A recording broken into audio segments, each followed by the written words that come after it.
Hey everybody, it's Steve with Sky194 and appreciate you taking the time out of your day to stop in and visit and check out my video.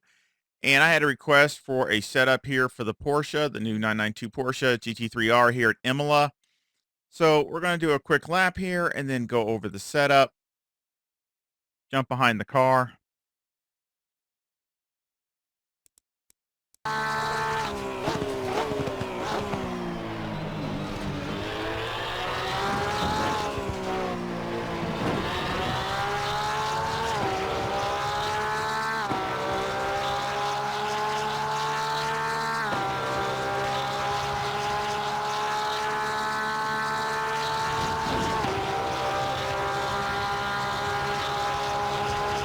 Come up here just after this sidewalk up here.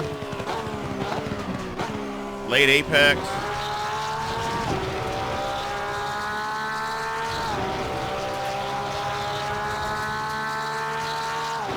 Go all the way up here to the 50.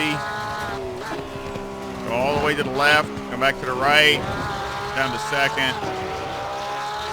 Go up to the 50 again. Down to first. Hold it tight. Get on it as soon as you can.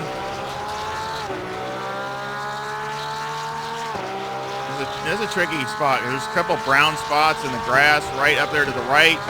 That's what I'm usually aiming for. And those sausages on the inside. Be careful not to run out of bounds. And here's right before I get to the curb. All the way to the left and then bring it back close as you can to that curb. And this is the hardest part for me because you hit it okay, it's not too bad. You hit it off and it throws you all over the place. So, you just try to do the best you can. I try to get as close as I can to the sausages, but if you hit them, you go out of bounds. And down here, it's just right past the 100, right at it. Just past it, I think.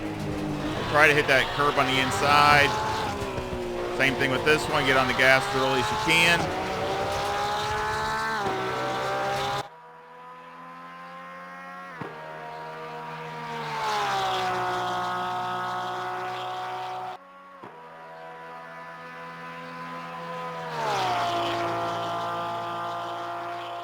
The 164. The 141.87. So again, it can go a little faster. Again, ooh, neat. I'm real happy with the setup, but I know it can do better.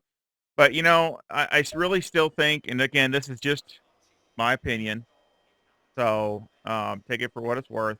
But I still think the car's it feels broke to me. Um, it bounces too much. Um, the feeling in the car just doesn't give you the feedback that other cars do, even though, you could fine tune the force feedback and things like that. It's just things just don't seem a little off with the Porsche, in my opinion. And again, here bumps are critical because you're taking a lot of these sausages and going over them and you do the best you can. But again, you're trying to keep that front to rear balance. And again, the rear tire wear, it just seems to affect this car more. I mean, even the tire wear might be just a teeny bit worse than other cars. Not drastic, but it seems to be just a teeny bit worse, but it sure seems like the car reacts a lot worse. So again, you're trying to compensate for that, so the car doesn't just fall off a cliff when you're in a race. So again, I try to have a setup that is drivable, but still has, decent performance. So here we go. We got 26.3 left front, 25.6 left rear, 25.8 right front, and 25.1 right rear. The toe's negative 0.1 with the camber at negative 3.6 and the caster at 10.4. And the toe on the rear is a positive 0.1 with the camber at negative 3.2. So again, all this stuff I've gone through multiple times. It's pretty good as far as the tire wear, front to rear. I mean, the best you can with a Porsche anyway. I couldn't get it to go any better. And there's no graining or anything like that. So electronics are 3, 4, and 3. Again, if you can run the TC2 down a little bit in the beginning if you want. But it's on average, this is a good base. 55 liters, number one brake pad. Again, tire wear is it was average for the Porsche. I mean, it was better sometimes, worse than others. So I was trying a lot of different combinations. It seemed to do worse when you had less wing in it. So that's why I would go the other way, trying to keep it to where maybe even if I'm giving up a tenth or so, I'm trying to go over the long distance, over a race, race distance, or a stint distance. Anti-roll bars 2, brake bias is 56, steering is 13. Springs on the front are 141,500 with a bump stop rate of 500 and a bump stop range of 25. And on the rear, the springs are 174,500 with a bump stop rate of 700 and a bump stop range of 45. Anti-roll bar is 4 and the preload is 90. Here, again, lots of changes, lots of bump stop rates and ranges. Um, the brake bias, you can go down to 55 with no problem. I just wouldn't do it early. I would just wait a few laps just because I'm trying to give the rear tires just a break in the beginning.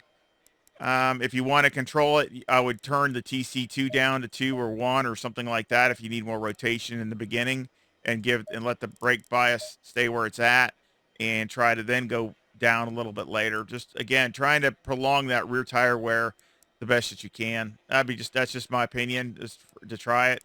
Other than that, everything else, I try to go with different springs also. Try to find the happy medium to going over the bumps and good balance. So this is what I came up with. Shocks on the front are 6144. On the rear, they're 2195. So again, multiple times going through Motec, and they came out pretty good actually for here because usually the graphs are pretty rough because you're hitting the bumps and the sausage is so hard. So actually, they came out better than normal, really. So I think it came out pretty good, but always can be improved. Aero got 55 in the front, 61 in the rear with a max wing and a 4 in the brake ducts. And the front aero variation is a 5.1 to the positive. So here, you might have seen up in the corner, I think I had a 41.60 something for my fast lap. That was with a 10 wing, so with a race fuel load. So again, this is set up where you might be giving up a tenth and a half, but I think you're going to have a better pace overall. But if you don't like that and you rather have a 10 wing, that's the beauty of this setup. You don't have to do anything. All you got to do is click the wing down to 10 and go. That's it. Don't have to do nothing else. So again, that it's just your choice. Maybe qualifying, you can try go down to a 10 wing because who cares about tire wear? And then in the race, you just go back up to 12 and you're good to go. So again, I hope you enjoyed this setup. I'm hoping I can come out with some more later that are even better than this. But to be honest with you, I hope Kuno's comes out with an update.